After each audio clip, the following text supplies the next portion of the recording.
होता है 2 घंटे में, लेकिन इसके पीछे 6 महीने की मेहनत होती है। मेहनत है और मैं देख रही हूँ कि बहुत रिस्क भी है कि पैसा डूब जाने की ज़्यादा पॉसिबिलिटी है। अमर फोटो स्टूडियो करके एक मराठी ड्रामा था जो मैंने 2020 में यहाँ पे अनाउंस भी किया था, और वो जो क्रू है उनका वीज़ा भी हो गया था, इंटरनल टिकट्स, इंटरनेशनल टिकट सब हो चुका था। वो तो पता है कि प्रशांत दामले तो हमारे मराठी के शाहरुख खान हम उनको बोल सकते हैं। तो वो जो सिक्योरिटी वाले थे वो आके खड़े हो गए थे कि आपको ये अभी बंद करना है। वहाँ पे 26 अक्टूबर को वो ड्रामा होने वाला था, और 11 अक्टूबर को मेरे पापा का डेथ हुआ था। I am sorry. बहुत बार तो लोग मुझे बोलते हैं कि ये एक्टर कौन, मैं नहीं जानता हूँ। तो मैं बोलती हूँ आप मुझे जानते हो ना, तो मेरे लिए आ जाओ। उन्होंने बोला कि हमें लैंग्वेज समझ में नहीं आती है, but there is something funny going around. और सारे यूथ और वॉलंटियर्स को हम ऑर्गेनाइजेशन के थ्रू सर्टिफिकेट भी देते हैं, अवर्स भी देते हैं, एंड वी पे small token of appreciation gift. और दशरथ जी का सीन था, और जो दशरथ जी थे वो काफ़ी बूढ़े थे मुझसे, यानी मेरे फादर से भी ज़्यादा एज। एवरी ड्रामा होने के बाद जब पैकअप होता है तो विनायक मुझे हमेशा बोलते हैं this is your last one, okay अभी नहीं करना है हमें। और मैं उनको बोलती हूँ हाँ लास्ट वन। और उसके बाद भी जब एडिटिंग रहती है और प्रमोशन करना रहता है तो एडिटिंग इज नॉट इजी। जब आप स्क्रीन पे 1 मिनट देखते हो तो उसके पीछे 1 आवर का एडिटिंग है। कि यहाँ बहुत लोगों को ऐसा लगता है कि वो खुद आते हैं और साथ में सेट लेके बैग भर के सेट लाते हैं और हमको सिर्फ उधर जाके ड्रामा देखना है।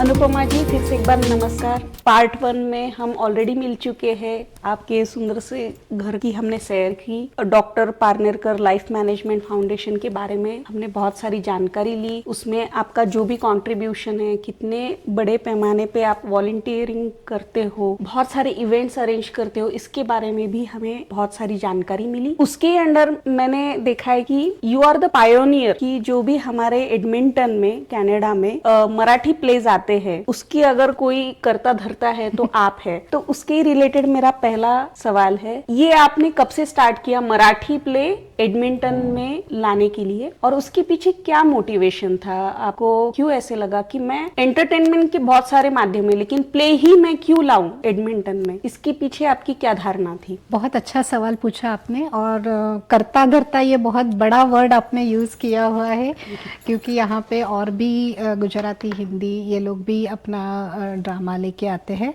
तो मुझे ऐसे लगता है कि हम लोग, जैसे मैंने पहले इसमें भी बताया कि डॉक्टर पारनेकर लाइफ मैनेजमेंट ये जो ऑर्गेनाइजेशन है, इसके अंतर्गत अगर हमें काम करना है तो सबसे पहले तो हमें कनेक्शंस चाहिए, लोगों के साथ कैसे कनेक्ट हो हम लोग, और पैसा भी चाहिए।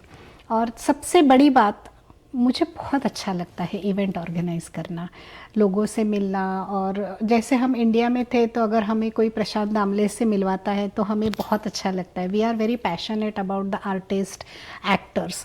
तो ये है कि सबसे पहले तो ऑब्वियसली हमारा आर्ट और कल्चर हमें यहाँ पे लेके आना है। अभी हमारे जैसे स्टूडेंट है, हमारी जो अगली पीढ़ी है, उनको भी ये ड्रामा के बारे में पता होना चाहिए कि ये क्या है, क्योंकि जब हम इंडिया जाते हैं तो हर वक्त हम वो नहीं देख सकते हैं।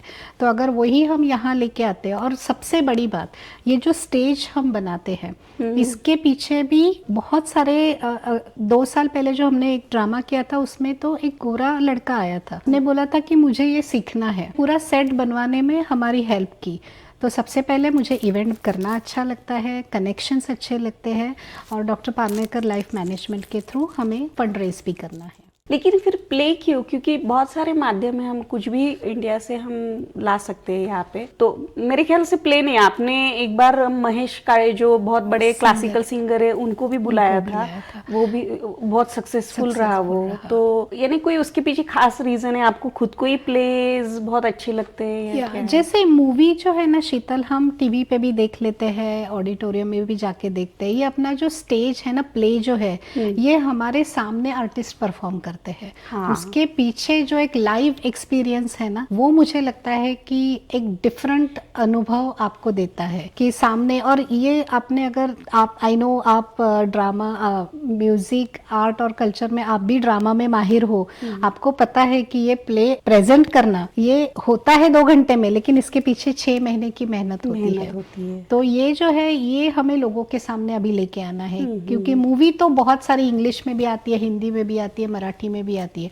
लेकिन जो मराठी प्ले है, ड्रामा है, वो हमें आगे लेके जाना है यहाँ पे। और यहाँ पे हमें वो इजीली नहीं मिलता है, राइट? That's correct. और मुझे, आप जब भी प्ले यहाँ पे लाते हो तो मुझे एक अनुभव ये भी आता है कि हमारा जो मराठी लैंग्वेज का साहित्य है वो कितना गहरा और डीप है। उसके थ्रू जो भी हम प्लेस देखते हैं तो मुझे लगता है कि कितनी बड़ी धरोहर, हेरिटेज हम यहाँ पे ला रहे हैं। तो अमेजिंग, बहुत अच्छा आप काम कर रहे हो अनुपमा ताई। ओके, तो अभी ये तो समझ में आ गया कि आप प्लेज ही ज्यादा क्यों इंटरेस्ट लेते हो यहाँ पे लाने के लिए, to spread the culture, to promote the culture. लेकिन आपने जैसे अभी अभी बताया कि उसके पीछे बहुत ही मेहनत है, 6-7 महीने की मेहनत है अगर एक प्ले लाना है तो। और ये बहुत कम लोगों को पता है, को लगता है कि बस टिकट बाय करो और 2 घंटे का प्ले देख लो, दैट्स ऑल। लेकिन हम अगर विदेश में रह रहे हैं तो हमें ही सब कुछ करना है, सेट भी हमें अरेंज करना है, पूरे काम हमें ही करना है। तो शायद उसमें ये भी इन्वॉल्व है कि जो आर्टिस्ट आ रहे हैं तो उनकी एक प्रोसेस होती होंगी, उनके वीजाज या जो भी ट्रैवलिंग की प्रोसेस है, क्या वो हमें खुद को अरेंज करना पड़ता है या वो खुद से अरेंज कर लेते हैं? नहीं, बहुत अच्छा सवाल पूछा आपने, क्योंकि बहुत लोगों को ऐसे लगता है कि आर्टिस्ट आ रहे हैं तो वो अपना फ्लाइट का टिकट भी खुद बाय करते हैं, अपना वीज़ा भी खुद अप्लाई करते हैं। तो ये नहीं है, यहाँ से हमें अप्लाई करना होता है और उसकी प्रोसेस शुरू होती है 8 महीने पहले। तो 8 महीने पहले हम आर्टिस्ट के साथ पहले एग्रीमेंट साइन करते हैं, उनकी डेट बुक करके रखते हैं, उनको रेम्यूनरेशन भी देना होता है। और आजकल आपको भी पता है कि कनाडा और visa process is not easy, मतलब 1-2 बार तो वो रिजेक्ट भी हो जाता है, तो हमें फिर से अप्लाई करना पड़ता है उसको। और यहाँ पे ऑडिटोरियम भी आपको पता है 1-1 साल पहले से हमें बुक करके रखना होता है, उसका भी नॉन रिफंडेबल प्रोसेस होता है पैसा। तो बहुत सारा, मतलब अगर हम एक नाटक की बात करें तो मिनिमम हमें 10 से 15 हज़ार डॉलर पहले ही सेव करके उसको इन्वेस्ट करने होते हैं, क्योंकि 15 हज़ार रुपये तो एक वीज़ा की एप्लीकेशन है। अगर 10 लोग आ रहे हैं तो 1.5 लाख रुपए तो वीज़ा में ही चले जाते हैं। फ्लाइट का टिकट भी आपको पता है। तो लोगों को लगता है कि मैं बस एक टिकट बाय करके आ जाऊँ या मैं ना भी जाऊँ, तो ये बहुत दिखने में इजी है, लेकिन इसके पीछे बहुत सारी मेहनत है। और मैं देख रही हूँ कि बहुत रिस्क भी है, कि पैसा डूब जाने की ज्यादा पॉसिबिलिटी है। आप कह रहे हो कि बहुत बार वीजा रिजेक्ट भी हो जाता है। तो आपने अभी जैसे बताया, तो एक मैं आपको उदाहरण देना चाहती हूँ। कोविड, हम लोग सब कोविड के थ्रू हम सफ़र हुए हैं। अमर फोटो स्टूडियो करके एक मराठी ड्रामा था जो मैंने 2020 में यहाँ पे अनाउंस भी किया था, और वो जो क्रू है उनका वीज़ा भी हो गया था, इंटरनल टिकट्स, इंटरनेशनल टिकट सब हो चुका था। उन्होंने यूएस में फ्लाई भी किया था, उन्होंने वहाँ पे 2 ड्रामा परफॉर्म किए, और फ्लाइट और ये लॉकडाउन की वजह से वो यूएस से ही वापस चले गए थे। तो वहाँ पे उस टाइम पे शीतल जी, आप बिलीव नहीं करोगे, मेरा पूरा डोमेस्टिक और इंटरनेशनल फेयर का पूरा नुकसान हो गया था, मुझे बड़ा लॉस हुआ बहुत। और यहाँ पे ऑडिटोरियम है, उन्होंने भी नॉन रिफंडेबल ही किया। उन्होंने कहा कि हम 1 साल तक आपका रखते हैं, लेकिन उसके बाद वो भी पैसा चला गया। तो ये मेहनत है, पैसा भी है और हार्ड वर्क भी बहुत ज्यादा है। लेकिन फिर भी आप रुकी नहीं, आप उसके मैं देख रही हूँ कि आप बैक टू बैक बहुत सारे प्लेज या कुछ ना कुछ इवेंट आप अरेंज करती रही हो, और स्पेशली मराठी को प्रमोट करने के लिए आप बहुत ज्यादा काम करते हो। तो वेरी नाइस, यानी वो बहुत कमेंडेबल है।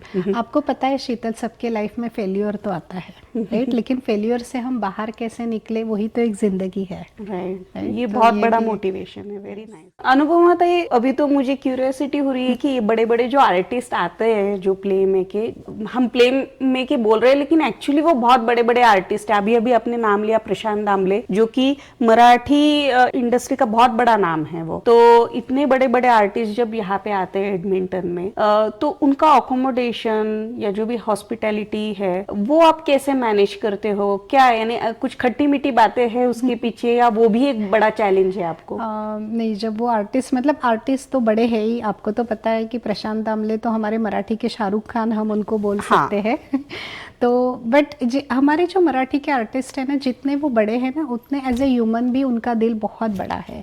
डेफिनेटली हमें ही उनका करना पड़ता है, क्योंकि हम अतिथि देवो भव बोलते हैं। तो हमारे जो अतिथि है उनको हम बहुत अच्छी तरह उनका ख्याल रखते हैं। उनको हमें एयरबीएनबी बुक करना पड़ता है, और आपको पता है एयरबीएनबी तो नॉन रिफंडेबल भी होता है। वो जब निकल जाते हैं तो क्लीन भी करना पड़ता है, खाने पीने का भी पूरा हमें ख्याल रखना पड़ता है। और जैसे वो आर्टिस्ट है, उनके गले की जो है, तो वो बोलते हैं कि हमें ऑयली नहीं चाहिए, आइसक्रीम नहीं चाहिए, बाहर का फूड नहीं चाहिए, क्योंकि उनका आवाज़ ही उनकी ये पहचान है। तो बहुत सारी उसमें भी प्रिपरेशन होती है। तो लाइक ब्रेकफास्ट, लंच, डिनर सब कुछ ऑर्गेनाइज करना पड़ता है। और आप जैसे बहुत प्यारे दोस्त हैं जो हमें कभी कभी बोलते हैं चलो मैं इडली बना के लेके आती हूँ, मैं बटाटा वड़ा बना के लेके आती हूँ। तो friends are also helping a lot. Right, या ये तो किसी एक का या एक फैमिली का काम नहीं, इसके पीछे पूरी टीम है। तो वो तो मेरा सवाल अभी आने ही वाला है, लेकिन उसके पहले अभी चैलेंज की बात चली रही है, तो मुझे पूछना है कि बहुत बार देखा है, सुना है कि अनएक्सपेक्टेड चैलेंजेस आते हैं, और उसमें जो घबराहट होती है तब बहुत ही स्ट्रेस लेवल हाई रहता है। एक तो अनुभव मैंने देखा है कि जब महेश काळे जी आए थे, जो कि महान सिंगर है, उनको मैनेज करना नॉट अ जोक, तब भी आपने बहुत सारे चैलेंजेस डील किए थे। ऐसे जब अनएक्सपेक्टेड चैलेंजेस आते हैं तो आप वो कैसे डील करते हो, और क्या चैलेंजेस रहते हैं वो? नहीं, बहुत अच्छा सवाल पूछा आपने। तो टेक्निकल तो बहुत सारा आता है, क्योंकि उस दिन क्या हुआ था कि हमने जो लाइब्रेरी बुक की थी उनके लाइट्स एकदम नहीं चल रहे थे, और जब हमने बुक किया तो उन्होंने हमें नहीं बताया। और महेश जी को जो पीछे का बैकड्रॉप है, प्रोजेक्टर है, वो उनको कंटिन्यूस शो में चाहिए था। तो जब ये रिक्वायरमेंट मेरे पास आई थी तो मुझे लगा कि प्रोजेक्टर 10 मिनट के लिए आएगा और वो शायद ऊपर चला जाएगा, इसलिए हमने सेटअप भी वैसे ही करके रखा था। लेकिन जब महेश जी खुद वहाँ पे गए तो उन्होंने बोला कि अनुपमा मुझे ये सेटअप नहीं चलेगा, मुझे ये कंटिन्यूस चाहिए। तो वो पूरा उन्होंने वायरिंग, वो साउंड पूरा चेंज किया। तो जब लोग बाहर वेट कर रहे थे तो मैं तो पहले तो घबरा गई थी कि मैं इनको कैसे फेस करूंगी, क्योंकि उनका भी राइट है, राइट? अगर हमने शो का टाइम दिया है तो शो मस्ट गो ऑन, और ऑन टाइम भी करना चाहिए। और हमारा बुकिंग भी जो है लाइब्रेरी का, वो भी एक सर्टन आवर्स तक था। तो फिर भी वो लेट शुरू हुआ, और 1-1.5 घंटे के बाद आपने शायद मुझे देखा होगा, मैं बहुत बार पीछे जा रही थी, तो वो जो सिक्योरिटी वाले थे वो आके खड़े हो गए थे कि आपको ये अभी बंद करना है। मैंने कहा अभी तो शुरू हुआ है, 1 घंटा ही हुआ है। तो वो अच्छे थे, अपने बंदे थे। मैंने उनको बहुत रिक्वेस्ट की कि ऐसे ऐसे प्रॉब्लम हुआ है और हमने लेट शुरू किया है। तो चैलेंजेस के बगैर तो हमें वो आस्वाद ही नहीं आता है। I know. और कुछ लोग तो वो लाइट चले गए थे तो हमने लाइट भी ऑर्डर किए थे उसी दिन सुबह, और वो फेस पे आ रहे थे। जो फर्स्ट सेकंड रो में लोग बैठे थे उनके वो फेस पे आ रहे थे, तो वो आके मुझे बोल रहे थे। मैंने कहा इसमें मैं कुछ नहीं कर सकती हूँ, ये इतनी लाइट की ज़रूरत है। आप सोचो, आपने महेश काले जी को देखा होगा, उनके तो यहाँ सिर पे लाइट आ रहा था, तो उन्होंने तो कितना सफ़र किया, राइट? तो ये चैलेंजेस तो मुझे लगता है part of life, part and parcel, या इट कम्स विद पार्सल। तो ये तो अनअवॉइडेबल है, लेकिन इसमें भी हमें काम रह के, और जहाँ पे गलती होती है मुझे लगता है वहाँ पे माफ़ी मांगना बहुत इम्पोर्टेंट है। तो आपके मैंगो चैट के द्वारा भी मैं आज सभी दर्शकों से माफ़ी मांगना चाहती हूँ जिन्होंने भी वो वहाँ आए थे और जो भी वेट कर रहे थे, लेकिन उसके पीछे की ये कहानी है। And thank you so much, आपने ये क्वेश्चन पूछा इसलिए मैं ये लोगों को बता पाई। नहीं, मैं समझ सकती हूँ कि जो अनएक्सपेक्टेड चैलेंजेस आते हैं और दोनों तरफ से प्रेशर रहता है कि मैं देख रही थी कि बाहर ऑडियंसेस बहुत टाइम से रुकी थी, उनको समझ में नहीं आ रहा था कि एग्जैक्टली हो क्या रहा है अंदर। टाइम एक दिया है लेकिन हमको आने क्यों नहीं दे रहे अंदर, और आप अंदर कुछ अलग ही डील कर रही थी जो अनएक्सपेक्टेड था। वही तो चैलेंज है कि हमें वो टेक्निकल अंडरस्टैंडिंग नहीं रहती है, उनकी जो रिक्वायरमेंट है वो हमें, क्योंकि we are not from technical side, right? और आई कैन अंडरस्टैंड। आप जैसे कैमरा पे बोल रही हो, मुझे भी बोलना है कि एक वुमन के लिए ये डील करना बहुत हार्ड है। वो जो प्रेशर है ना, मैंने बहुत करीब से देखा है।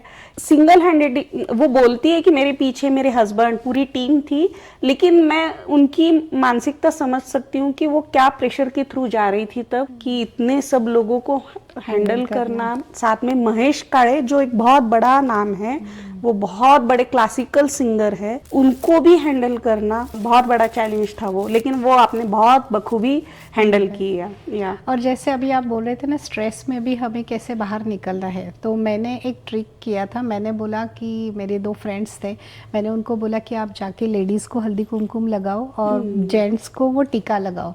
तो वो भी एक अलग से माहौल उसमें बन गया और लोगों को हमने उस तरह से वेलकम किया, वो भी अच्छा लगा। तो बुरा में से भी कुछ अच्छा निकलता है। हाँ। और हमें पॉजिटिवली और हंस के सबका साथ देना है और सबको साथ लेके चलना है। ऑफ कोर्स या वो तो है। और मैंने देखा कि जब एक्चुअल वो स्टार्ट हुआ था इवेंट, तब आपने वो मराठी टोपी जो रहती, गांधी टोपी, जो वारकरी पंथ जो उससे रिलेटेड लोग हैं उनको शायद पता है कि एक पंढरपुर प्लेस है, वहां पे सब वारकरी पैदल जाते हैं सब भक्त लोग, तो वो टोपी पहनते हैं। तो वो इवेंट उससे रिलेटेड था। महेश काळे जी वो अभंग गाने वाले थे, तो आपने वो टोपी भी माहौल वो पूरा माहौल था उसमें, और वो बहुत ही यानी गूज़बम्प देने वाला माहौल था कि हम वो टोपी जेंट्स है वो डाल रहे हैं और वो सब नाच रहे थे वो अभंग के साथ। तो बहुत बढ़िया है। आपके पास उसके कोई क्लिप्स होंगे तो जरूर आप शेयर कीजिए। मैं यहाँ पे दिखाऊंगी ऑडियंसेस को कि वो क्या माहौल था पूरा।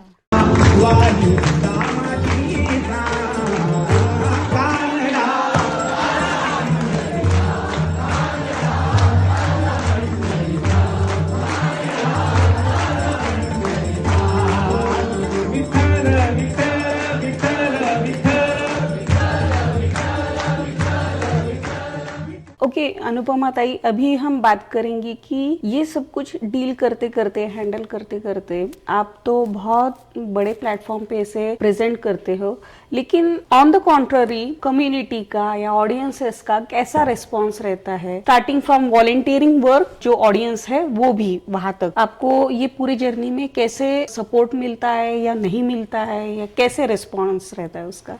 नहीं, ऑडियंस के बगैर तो सच में इतने कंसिस्टेंटली इतने ड्रामा ऑर्गेनाइज करना ये तो पॉसिबल नहीं है। और मैं आपके चैनल के ज़रिए हमारे जो मराठी ऑडियंस है, हमारे जो स्पॉन्सरर्स है, उन सब का बहुत बहुत धन्यवाद करना चाहती हूँ, क्योंकि वो आते हैं तो ही हम ये सब कर पाते हैं। क्योंकि इतना बड़ा funding it's not easy. No doubt थोड़ा मुझे लोगों से बात करनी पड़ती है। मैं एवरीडे ना मैं अपने आप को टारगेट देती हूँ कि मुझे आज 10 टिकट बेचने हैं, मुझे आज इतने स्पॉन्सरर लेके आने हैं। आई नो मैंने आपको एक चीज़ बताई थी, पता नहीं वो मुझे आगे बतानी है, लेकिन अभी टॉपिक निकला है तो मैं आपको बताती हूँ। जो अभी अक्टूबर में जो ड्रामा हुआ था, वहाँ पे 26 अक्टूबर को वो ड्रामा होने वाला था और 11 अक्टूबर को मेरे पापा का डेथ हुआ था। I am sorry. तो उस टाइम पे मैं बहुत मतलब टूट गई थी, क्योंकि एक बेटी के लिए अपने पापा की जगह क्या होती है ये कोई और नहीं महसूस कर सकता है। तो मैंने 4 दिन सिर्फ ब्रेक लिया एंड देन मैंने कहा नहीं Anupama, you have to get up, you have to work. और फिर उसी दिन से 14 अक्टूबर से फिर मैंने लोगों को कॉल करना शुरू किया और वहाँ से फिर से मैंने एक बार मैं खड़ी हुई। और इट्स नॉट इजी, जैसे आप बोलते हो, आप हमेशा मुझे अप्रिशिएट करते हो कि एज ए सिंगल हैंडेड आप ये करते हो। तो मैं ये दर्शकों को आपके माध्यम से ज़रूर बताना चाहती हूँ कि ऐसे भी सिचुएशन से मुझे बाहर निकलना पड़ा एज ए स्ट्रॉन्ग वुमन। और आप जैसे फ्रेंड्स भी हैं मेरे साथ, वो not only technical but this is my emotional side as well कि शो मस्ट गो ऑन। सच में यानी आपने वो उसका अनुभव लिया है कि शो मस्ट गो ऑन, और वो इतना इजी नहीं है। जब आपने बताया कि, और वो शो भी बहुत, मैं देख रही थी कि वो शो का वो प्ले का नाम तुमच्या घरात, थेट तुमच्या घरातून, राइट? ये प्ले अक्टूबर में अनुपमा ताई ने लाया था एडमिंटन में, लेकिन यहाँ पे सब हमें ही काम करने पड़ते हैं जैसे कि बताया। तो वो बहुत ज़्यादा हार्ड वर्क है और उसमें ये सिचुएशन डील करना कि इनके फादर भी पास्ट पास्ट अवे। मुझे पता नहीं कि आपकी वहाँ तब मेंटल सिचुएशन क्या थी और कैसे आप उसमें से उभरी, और फिर से आप बोल रही है शो मस्ट गो ऑन, लेकिन कोई भी अच्छा खासा आदमी वहाँ पे कोलैप्स हो सकता था, लेकिन आपने वो बहुत अच्छी तरह डील किया। मैं देख रही हूँ आपकी आंखों में पानी आ गया है। आप बीच में आपके भी आ रहा है, I can see the connection. हाँ। That's okay, life must go on. फिर तब ऑडियंसेस का अच्छा था रिस्पॉन्स, या आपको थोड़ा हार्डवर्क लेना पड़ा? कैसा हुआ वो प्ले के हार्डवर्क टाइम? तो बहुत लेना पड़ा, क्योंकि सबसे पहले तो ये जो ड्रामा है ना, इसका नाम ही लोगों को पता नहीं था, क्योंकि हम अपनी कंट्री से इतना दूर रहते हैं तो ज्यादा लोगों को वो पता नहीं होता है। तो ये लोगों को कन्विंस करना बहुत मुश्किल है। बहुत बार तो लोग मुझे बोलते हैं कि ये एक्टर कौन, मैं नहीं जानता हूँ। तो मैं बोलती हूँ आप मुझे जानते हो ना, तो मेरे लिए आ जाओ। I am the one man show behind this drama. और मैं यही बोलती हूँ कि ये जो पैसा है ये अच्छे काम के लिए जा रहा है। आप ये सोचो कि मैं एक टिकट लेके इस ड्रामा के लिए आती हूँ तो ये फंड जा रहा है फूड फॉर होमलेस के लिए। तो ये सोच के भी कोई लोग मुझे, कभी कभी तो लोग मुझे बोलते हैं कि अनुपमा मैं नहीं आ सकता हूँ लेकिन मैं तुम्हारे लिए एक टिकट ले रहा हूँ। तो ऐसे भी लोग हैं, मैं उनका नाम नहीं लेना चाहती हूँ, लेकिन ऐसे 2-3 लोग हैं जो बोलते हैं कि तुम कर रही हो ना तो तुम्हें सपोर्ट करने के लिए हम टिकट लेते हैं। तो अपनी कम्युनिटी बहुत अच्छी है, एवरीबडी इज वेरी नाइस। तभी आप इतने सारे बैक टू बैक प्लेज ला सकते हो, राइट? वो आपको मोटिवेशन मिलता होगा कि चलते रहो, राइट? चलते रहो। अनुपमा ताई, अभी तक हमने बहुत सारे चैलेंजेस और मन को भावुक करने वाले मेमोरीज भी हमने यहाँ पे डिस्कस की, हमारे आंखों में पानी भी आ गया। तो let's move on some lighter thing. ये सब कुछ करते करते आपके पास कोई फनी या यादगार मोमेंट है जो आपको बहुत ही दिल को छू गया कि बस अभी इसके लिए ही करना है, या आपको हंसी दे गया हो? नहीं, जैसे आपने अभी प्रशांत जी का नाम लिया, प्रशांत दामले बहुत बड़े एक्टर है वो, उनका नाम मैं लूँगी तो मैं तो बहुत छोटी हूँ। तो उनका जो फर्स्ट ड्रामा हुआ था साखर खाल्लेला माणूस, तो उन्होंने हमें रिक्वायरमेंट भेज दी थी फ़ोटो के ज़रिए, और हमें बताया था कि ये विंडो रखनी है यहाँ पे।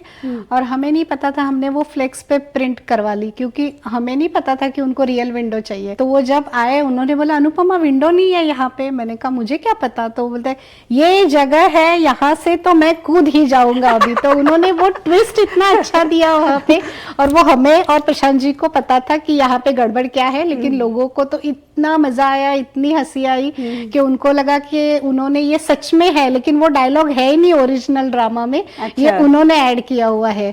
और वहाँ पे वो कुछ ये हमें चिप्स का पैकेट भी नहीं मिल रहा था या कैन नहीं मिल रहा था, तो वो किसी ने जाके दौड़ दौड़ के एक चिप्स का पैकेट लेके आए। तो इतनी छोटी छोटी चीजें होती है शीतल जी, लेकिन वो बहुत इंपॉर्टेंट होती है, और सही जगह पे रखना इट्स मोस्ट इम्पोर्टेंट। और भी एक है वो संकर्षण कराड़े, उसको इतनी हंसी आई कि वो निकल ही गया वहां से। अच्छा, स्टेज पे हंसी आई और वो निकल गया। और दामले ने उसी टाइम पे भी इतने 2-3 जोक्स ऐड किए और उसको बुलाया कि तू वापस आ जा, मुझे चाहिए। और ये बातें ना जब हम बैठते हैं डिनर पे या ऐसे, तो वो जब हमें बताते ना तो हमें पता चलता है कि अरे इसके पीछे ये हुआ था, इसके पीछे ये चल रहा था। तो अच्छा, तो आपको वो नेचुरल लगी हमें। तो ये खरा एक्टर है कि जो समझ में नहीं दे रहा है। अभी भी जो थेट तुमच्या घरात वो जो ड्रामा आया था उसका पूरा सेट उल्टा लग गया था। तो वो जो मैं उनका नाम लेना चाहूंगी, सुधाकर जो है, उन्होंने पूरा वो चेंज किया। तो वो 3 घंटे लगे उसको चेंज करने में। ओह अच्छा। तो बहुत हार्डवर्क है इसके पीछे, सबका साथ वो भी है। और ये ऐसे छोटे छोटे फनी मोमेंट्स भी होते हैं। पहले ड्रामा में हमें प्रशांत जी ने कहा था कि हमें 2 आयन चाहिए। आई थिंक मैंने आपको ही फोन किया था, शीतल जी स्टैंड चाहिए, तो हमें लगा 2 चाहिए तो 1 दे देंगे, लेकिन वो वहां पे पूरा उन्होंने कपड़ा आयन किया था। अच्छा, खुद से ही खुद से ही करते वो। इंडिया में तो उनके लिए उतने लोग होते हैं, और हमने बोला था कि आप बताओ हम करते हैं, लेकिन उनको पूरा अपने जगह पे वो सेट चाहिए था। अच्छा। और उनके जो चेंजिंग रूम्स होते हैं, तो यू वोंट बिलीव, लेकिन वो जो पीछे ब्लैक कर्टन होते हैं ना, वहां पे उन्होंने चेंजिंग रूम बनाए थे। क्योंकि अपने यहाँ पे जो ड्रामा होता है थोड़ा आगे जाके या नीचे जाके चेंजिंग रूम है, वो बोलते हैं मुझे तो 2 मिनट में आना है। तो उन्होंने वहां लाइट लगा के वो चेंजिंग रूम बनाई। तो ये एक्टर बहुत कमाल के है, जो हम देते हैं उसमें से ही वो हमें इतना हंसाते हैं। मैं प्राउड से बोल सकती हूँ कि हमारे मराठी प्लेज इतने दर्जेदार है ना, इतने मंजे हुए कलाकार है कि हर सिचुएशन में वो कुछ स्टेज से ऐसे ऑफ नहीं लगेंगे हमें, वहां वो से फ्लो ही लगेगा आपको उसमें। Very nice. अनुपमा ताई, मुझे पता है कि आपको ये प्ले लाने के लिए, इसका सेट खड़ा करने के लिए स्टेज पे भी बहुत सारे काम रहते हैं आपको, तो इसमें यूथ का कितना इन्वॉल्वमेंट आपको दिखता है? वो आते हैं आपको हेल्प आउट करने के लिए, या आप उनको कैसे मोटिवेट करते हो? क्योंकि this is a good channel to connect with our culture, right? अगर जितनी यूथ आएंगे, उसके पीछे का बैकग्राउंड पे जितना काम चलता है वो अगर वो समझेंगे तो उनको समझ में आएगा कि कितनी गहराई है हमारे कल्चर में। नहीं, ये बात आपने बहुत अच्छी बताई, और आपके चैनल के द्वारा ही मैं अपने जो यूथ है उनको रिक्वेस्ट करना चाहती हूँ। लास्ट ड्रामा में तो मैंने 4 जो यूनिवर्सिटी स्टूडेंट है उनको मैंने बुलाया था, और उनका एक सर्टेन टाइम दिया था कि आप इतने टाइम से इतने टाइम तक रहो और निकल जाओ। तो उनको इतना अच्छा लगा, उन्होंने बोला कि हमें लैंग्वेज समझ में नहीं आती है, but there is something funny going around. तो वो एंड तक बैठे रहे, उन्होंने अच्छे वीडियो भी निकाले, और वो ड्रामा होने के बाद उन्होंने मुझे बोला कि अभी अगला ड्रामा कब है, हम वापस आना चाहते हैं। तो ये कल्चर और ये जो है ना, ये हमें पेरेंट्स को ही बच्चों को देना है। मैं यहाँ पे बोलती हूँ कि आपके बच्चों को कैनेडियन बनाना सिखाना नहीं पड़ेगा, आपको अपना कल्चर, अपना ड्रामा, अपने वैल्यूज, ये हमें बच्चों को देने हैं। तो ये ड्रामा के लिए आपके माध्यम से मैं सबको बोलना चाहूंगी कि आप प्लीज अपने बच्चों को लेके आओ, उनको दिखाओ कि ये ड्रामा कैसे होता है, उसके पीछे कितना हार्ड वर्क होता है। और सारे यूथ और वॉलेंटियर्स को हम ऑर्गेनाइजेशन के थ्रू सर्टिफिकेट भी देते हैं, आवर्स भी देते हैं, एंड वी पे small token of appreciation gift card. Amazing. मुझे लगता है इससे अच्छा तो फिर मोटिवेशन हो ही नहीं सकता है, उनको इतना आप एनकरेज कर रहे हो, तो वेरी नाइस। या और मुझे लगता है कि ये बात हर जगह फैलनी चाहिए। ज्यादा से ज्यादा यूथ आएंगे तो उनकी एनर्जी हमें मिलेंगी, लेकिन उनको सीखने का उतना ही अवसर मिलेगा।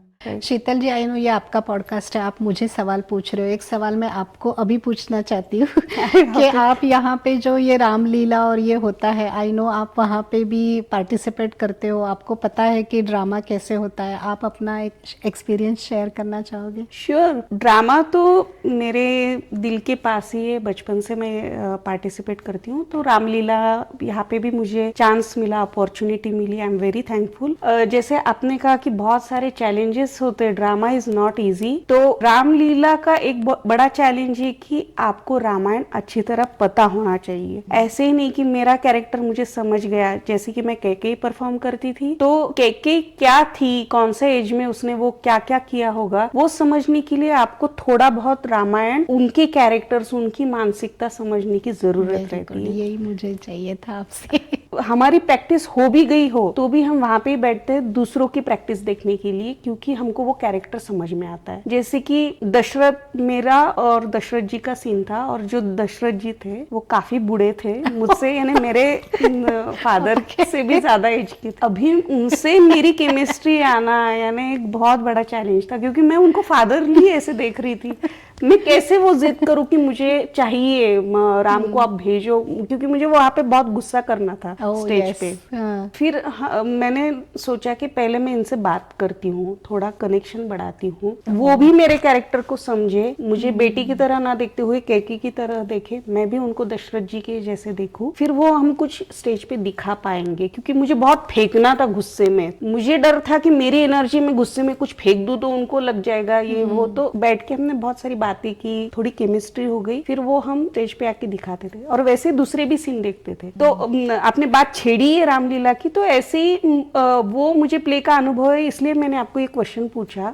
वहां पे भी बहुत सारे यूथ कनेक्ट होते हैं ऑन स्टेज, ऑफ स्टेज, और उससे हमारा इतना बड़ा जो हमारा साहित्य है रामायण, वो ये कैनेडियन बच्चे हैं, इंडियन ओरिजिन हुआ तो क्या हुआ, लेकिन उनको इतना कनेक्शन नहीं है, लेकिन रामायण के थ्रू उनको हमारे कल्चर के रूट्स के बारे में पता चलता है। तो ये बहुत बड़ी बात आपने बताई। हाँ। और यही हमें लोगों को आगे देना है। इसीलिए जो आपका पहला सवाल था कि आप ड्रामा ही क्यों पिक किया आपने, तो आपको अभी उसका जवाब मिल गया होगा। मिल गया। ओके।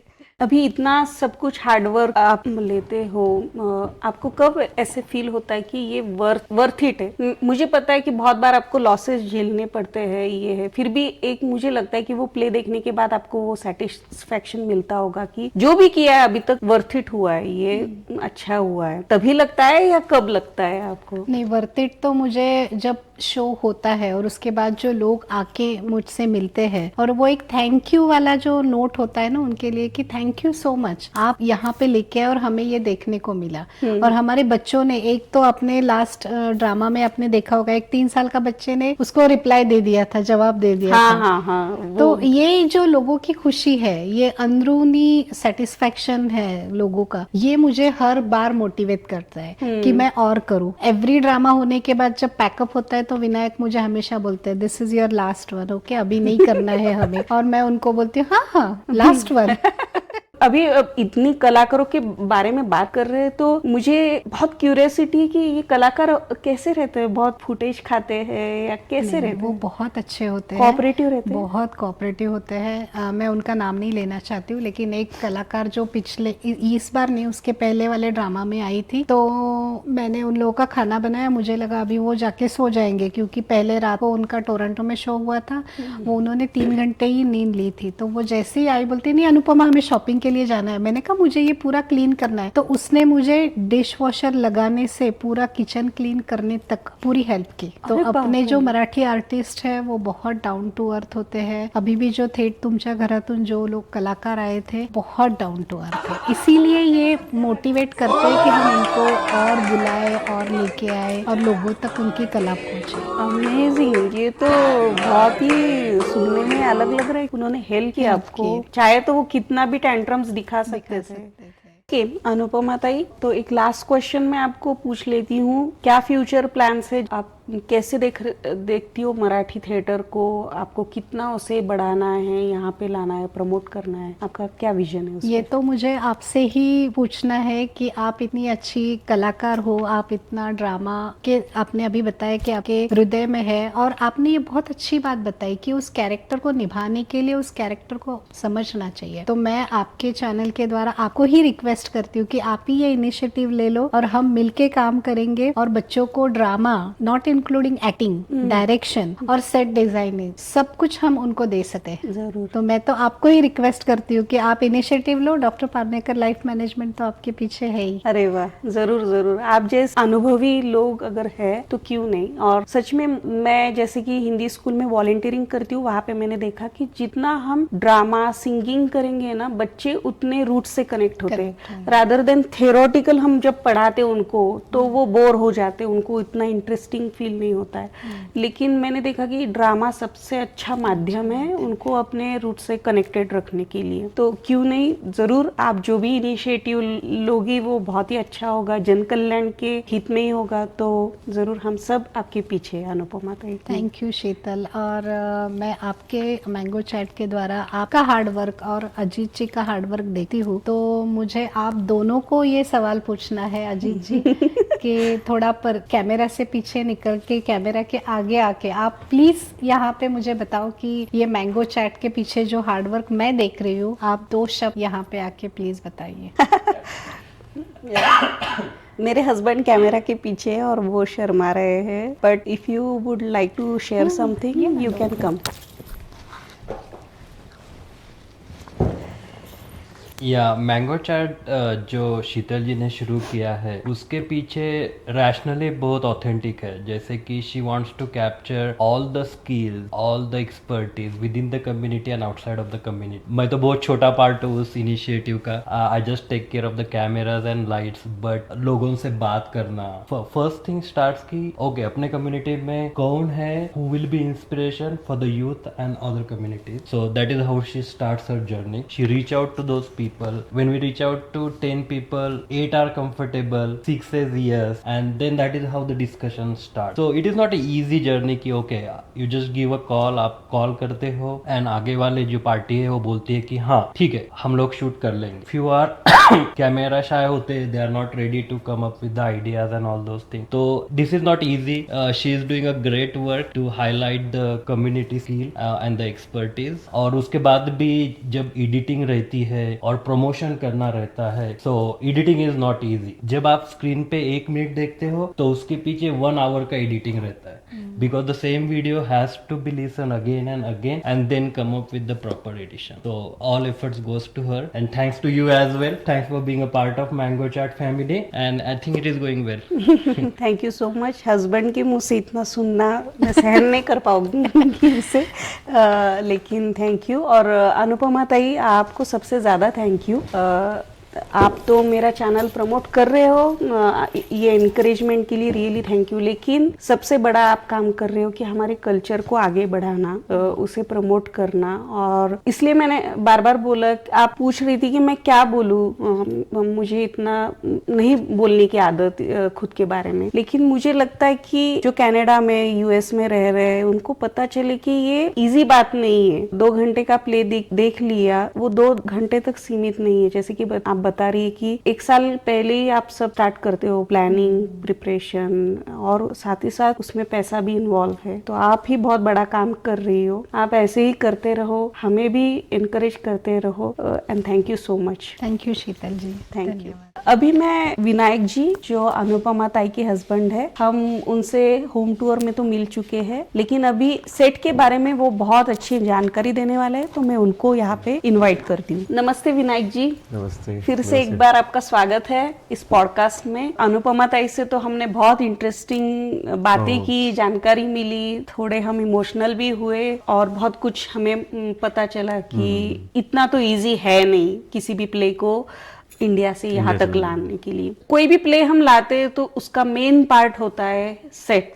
और वो सेट एक्टर्स खुद नहीं लाते हैं, हवाई जहाज में भर भर के हमें ही उसे बनाना पड़ता है.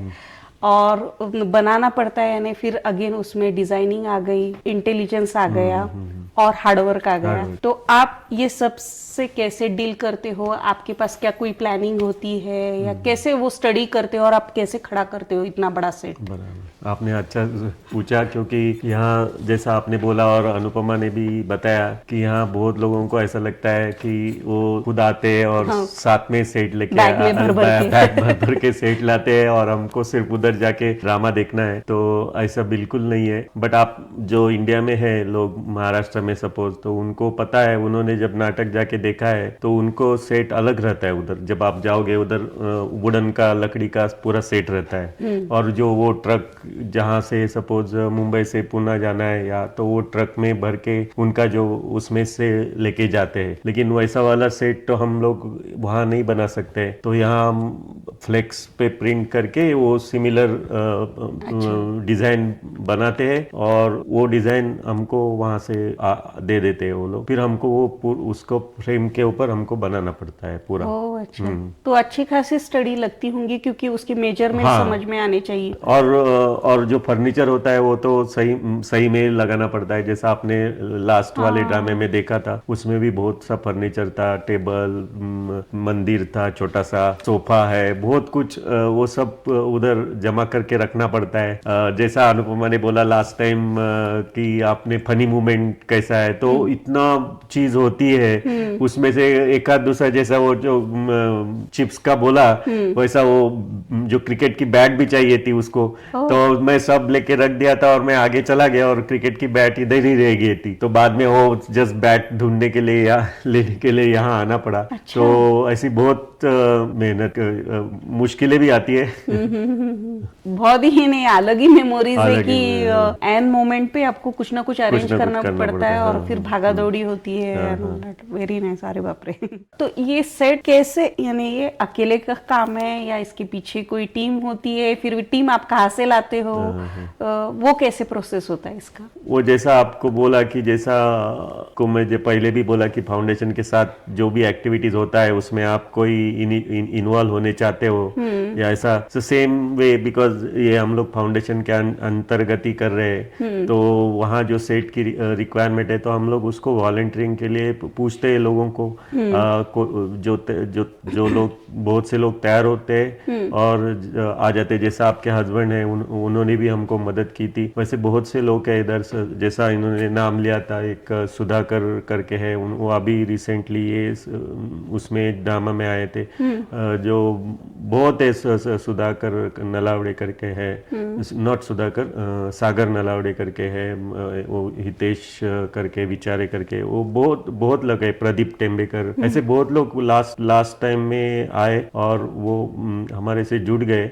और उसके पहले भी आए थे, देव कित्तूर करके है, अभिजीत जाधव करके है, वो सब लोग, योगेश चोपड़े करके एक है, उन्होंने भी हमको पहला दामा से लेके बहुत हेल्प किया है, हर एक टाइम में एक एक आके हमको मदद करके। और ये बहुत लंबी प्रोसेस है, मतलब ऑलमोस्ट 10 डेज तो लगेंगे, मतलब कंटिन्यूस करोगे तो 10 डेज, बट आपको तो मालूम है यहाँ हम लोग कंटिन्यूस तो इतने दे नहीं सकते, तो हम एवरी वीक या ऐसा करके करते हैं। या ऐसे कुछ, और वो 4-5 महीने की प्रोसेस हो जाती है।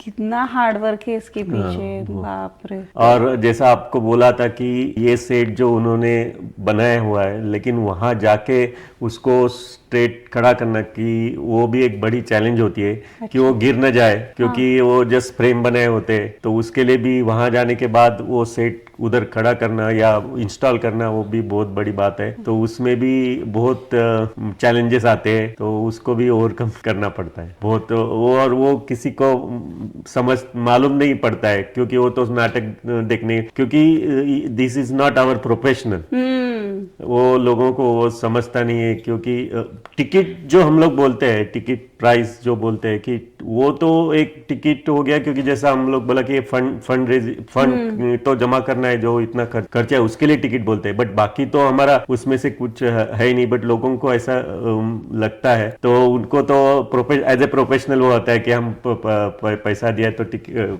देखना है, बट उसके पीछे ये सब मेहनत है, वॉलंटियरिंग है, वो भी बहुत इंपॉर्टेंट है। नहीं, सच में बहुत ज्यादा मेहनत है ये तो। यानी मुझे भी ये नहीं पता था कि एक बार मुझे लगा सेट बन गया तो बन गया बस, अभी जाके वहां पे सिर्फ लगाना है, लेकिन वो वहां पे भी खड़ा करने के लिए काफी मेहनत और बहुत जल्दी आना पड़ता है। वो मैंने लास्ट टाइम देखा कि सुबह से ही लोग लगे वाले रहते हैं वो सेट लगाने के लिए, क्योंकि हमारा बजट तो कम होता है, तो इसके लिए कम टाइम में हमको 6-8 घंटा सिर्फ हम लोग वो थिएटर लेते हैं, उसमें उनका 3-4 घंटे के तो प्ले होता है, तो बाकी आपको जो टाइम मिलता है 2-3 घंटा, उसी में आपको वो सब कुछ करना पड़ता है, लाइट साउंड वो सब करके खड़ा कंटिन्यू, फिर उनको रिहर्सल थोड़ा सा करना पड़ता है, और वो आके देखेंगे कि कैसा सेट लगाया हुआ है। बट ये सब करने के बाद ही नाटक के लिए वो लोग खड़ा हो जाते हैं। अरे अमेजिंग। और ये अनुपमा तय का जो भी मिशन है, इसमें आप पूरा साथ देते हो, तो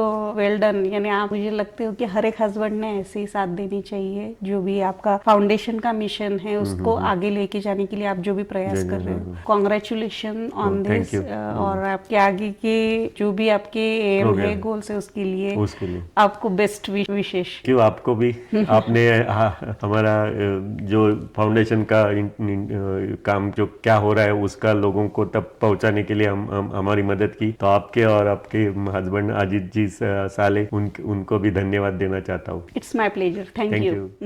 like, subscribe, share mango chat with Sheetal sir. Thank you.